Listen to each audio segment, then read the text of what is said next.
Sir प्रथम सांगा साहेब तुमची तब्येत कशी आहे? सगळ्यात महत्वाचं. हो तब्येत आता बरी आहे बरं. आणि काल ट्रीटमेंट घेतली, आजही ट्रीटमेंट घेतली, त्यामुळे आता बरं आहे.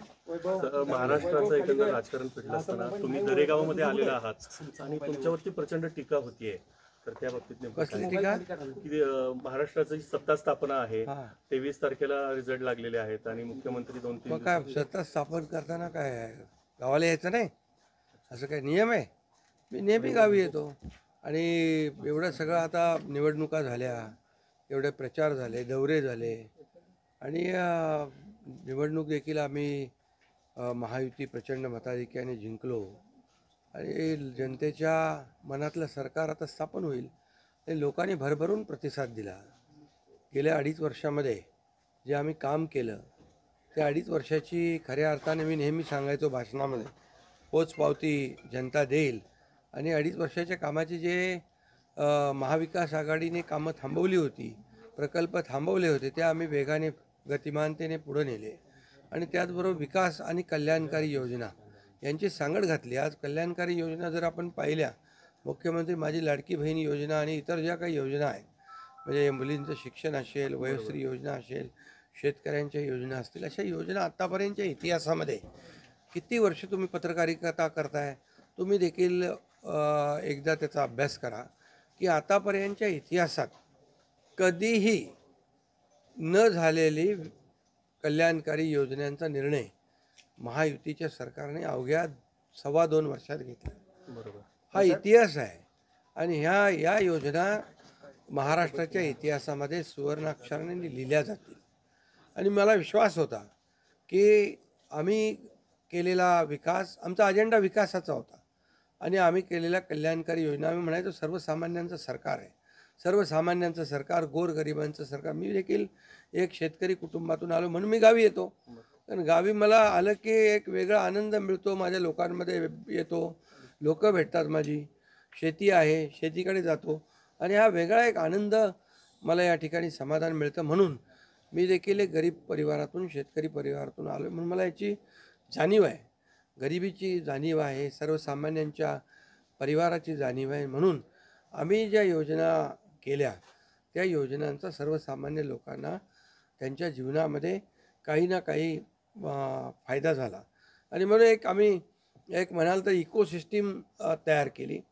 प्रत्येक परिवारातल्या माणसाला, मग त्याचा मुलीचा जन्म झाला, मुलगी असेल, लाडकी बहीण असेल, लाडका भाऊ असेल, युवा प्रशिक्षण स्टायपंड आणि शेतकऱ्यांच्या योजना, या सगळ्या म्हणजे लाडकी बहीण, लाडका भाऊ, लाडका शेतकरी, लाडका ज्येष्ठ, हे सगळे आमचे जे आहेत, ह्या सगळ्या साठी आम्ही केल्यानंतर लोकही म्हणायला लागले आपलं सरकार लाडकं सरकार.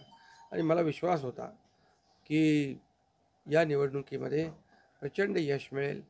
आम्ही ज्या योजना केल्या त्याचं प्रतिबिंब या निवडणुकीमध्ये पाहायला मिळालं आणि तसंच्या तसं आतापर्यंतच्या इतिहासामध्ये एवढ्या मेजॉरिटीने महायुतीला जे यश मिळालं ते कधीच मिळालं नव्हतं. साहेब खूप मोठ्या प्रमाणात अशी मागणी आहे की तुम्ही मुख्यमंत्री व्हावं, अशा प्रकारची खूप मागणी आहे. नेमकं काय ठरलंय याचीही उत्सुकता आहे. नाही, यामध्ये बघा साहजिक आहे, जनतेच्या मनामध्ये मी जे काम केलं, मुख्यमंत्री, जनतेचा मुख्यमंत्री, मी कॉमन मॅन म्हणून जे काम केलं, मी म्हणायचो CM म्हणजे चीफ मिनिस्टर नुसतं नाही तर कॉमन मॅन. आणि कॉमन मॅन समजून मी काम केल्यामुळे कॉमन मॅनच्या ज्या अडचणी आहेत, दुःख आहेत, ती मी समजून घेऊन सोडवण्याचा प्रयत्न केला. त्यामुळे साहजिक आहे लोकांची भावना. पण आणि त्याबरोबर मुख्यमंत्री म्हणून माझ्या नेतृत्वाखाली निवडणुका झाल्या, माझे दोन्ही उपमुख्यमंत्री सोबत होते, सर्व सहकारी सोबत होते आणि मिळालेले यश हे अतिशय प्रचंड आहे. आणि यामध्ये मी म्हणूनच याच्यामध्ये कोणाचाही संभ्रम नको म्हणून मागच्या आठवड्यामध्ये मी प्रेस कॉन्फरन्स घेतली. आपल्याला माहीत आहे की यामध्ये आदरणीय प्रधानमंत्री नरेंद्र मोदीजी, आदरणीय अमितभाई शाह गृहमंत्री, भाजपाचे अध्यक्ष, आणि या सर्व निर्णय घेतील मुख्यमंत्री पदाबाबतचा. तो मी सांगितलं, त्याला पूर्ण शिवसेनेचा पाठिंबा आहे, माझा पाठिंबा आहे. त्यामुळे आता कुठं काही असं किंतु परंतु कोणाच्याही मनामध्ये नसावा.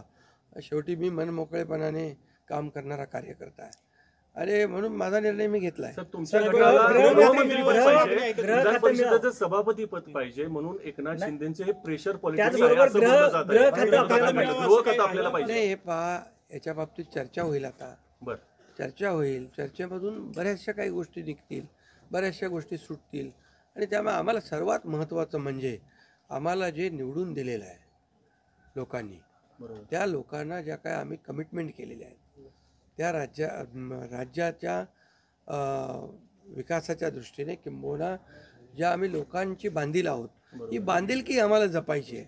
सगळ्यात महत्त्वाचं मला काय मिळालं, कुणाला काय मिळालं यापेक्षा जनतेला काय मिळणार आहे. महाराष्ट्रातल्या जनतेने भरभरून मतदान केलेलं आहे, मतांचा वर्षाव केला आहे. आता त्यांना आम्ही आमच्या पद्धतीने जे देण्याचा प्रयत्न होणार आहे. त्यामुळे यामध्ये लोकांच्यासाठी जे करायचं आहे ते आम्ही करणार आहोत. उपमुख्यमंत्री पदासाठी श्रीकांत शिंदेचं नाव समोर येते आपल्या गटाकडनं, ही गोष्ट खरी आहे का? नाही, बघा, चर्चा अजून सुरू आहे. चर्चा खूप, आता तुम्हीच चर्चा करत असता बरं का? तुमच्या चर्चा खूप जास्ती असतात. श्रीकांत शिंदे पद अपेक्षित आहे. माझ्या प्रश्नाचं उत्तर राहिले. त्यामुळे तुम्हाला एकच सांगतो नाही, माझ्या प्रश्नाचं उत्तर राहिले. तुम्हाला एकच सांगतो, या सर्व चर्चा आहेत. आता एक बैठक आमची अमित भाईंच्या बरोबर झालेली आहे, दुसरी एक बैठक आमची होईल तिघांची आणि त्या बैठकीमध्ये खूप साधक बाधक चर्चा होईल आणि त्यामधून योग्य तो निर्णय या महाराष्ट्राच्या हिताचा. बघा, आमच्यामध्ये तुम्हाला मी सांगतो, या जनतेने आम्हाला भरभरून दिलेलं आहे. जनतेला असं वाटता कामा नये की आम्ही सत्ता दिली, सरकार म्हणजे एवढी मेजॉरिटी दिली, बरोबर. आता चांगलं सरकार स्थापन व्हावं, जी अपेक्षा जनतेची आहे ती आम्ही पूर्ण करणार आणि आम्हाला जनतेबरोबर आम्ही उत्तरदायित्व आहोत. त्यामुळे लोक काय बोलतात, विरोधक काय, आता विरोधकांना काय काम राहिले का, काय राहिले बाकी? सध्या ईव्हीएम वरती चाललंय त्यांचं. आता ते काय, आता ईव्हीएम म्हणजे आता याच्यामध्ये मी एकच तुम्हाला सांगतो की आमच्यामध्ये कुठलाही काही समन्वयाचा अभाव नाही.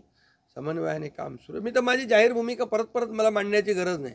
मी तर बुधवारी जो प्रेस कॉन्फरन्स घेतली त्यात सगळी भूमिका स्पष्ट मांडलेली आहे आणि लोकांना आता काय, विरोधकांना काम नाही, विरोधी पक्षनेताही होता येत नाही, एवढी देखील संख्याबळ नाही, एवढं भरभरून प्रेम लोकांनी दिलं आहे. त्यामुळे आता ईव्हीएम आणि या सगळ्या गोष्टींची चर्चा चालू आहे. बघा, झारखंडमध्ये ते जिंकले तेव्हा काय ईव्हीएम चांगलं होतं का? आणि त्याचबरोबर लोकसभेमध्ये ते जिंकले तेव्हा काय ईव्हीएम चांगलं होतं? आत्ता पण लोकसभेचा एक त्यांचा माणूस जिंकला आहे या सर्व निवडणुकीत, पोटनिवडणुकीमध्ये. त्यामुळे कर्नाटकमध्ये, तेलंगणामध्ये असेल, झारखंडमध्ये असेल, यामध्ये ते विरोधी पक्षाला देखील यश मिळाले. त्यामुळे हे लाडक्या बहिणींनी एक आणि सर्वांनीच लाडक्या बहिणींचा मोठा सहभाग याच्यामध्ये, या विजयामध्ये आहे आणि लाडक्या भावांना त्यांनी भरभरून प्रेम दिले. लाडक्या भावांनी आम्हाला प्रेम दिले, लाडक्या शेतकऱ्यांनी दिले. सर्वांनी, या सर्वांच्या एकजुटीच्या प्रेमामुळे, आशीर्वादामुळे हे सरकार एवढ्या मोठ्या प्रमाणात मेजॉरिटी. 22 मतमोजणीची मागणी झाली. अरे, ते निवडणूक आयोग बघेल, कोर्ट बघेल आणि काय आहे, जेव्हा तुम्ही हरता तेव्हा ईव्हीएम खराब आहे, जेव्हा जिंकता तेव्हा ईव्हीएम चांगला आहे. असं कसं काय? तुम्ही एकच भूमिका घ्यायला पाहिजे. झारखंडमध्ये तुम्ही जिंकले, हां, लोकसभेत तुम्ही जिंकले, कर्नाटकमध्ये जिंकले, तेलंगणात जिंकले, तेव्हा काय ईव्हीएम चांगली होती? ईव्हीएमच्या बद्दल काही चौकशी करा, काही करा. तुम्हाला सांगतो, या महाराष्ट्रातल्या लाडक्या बहिणींनी भरभरून, लाडक्या भावांनी आणि लाडक्या शेतकऱ्यांनी भरभरून दिलेलं आहे.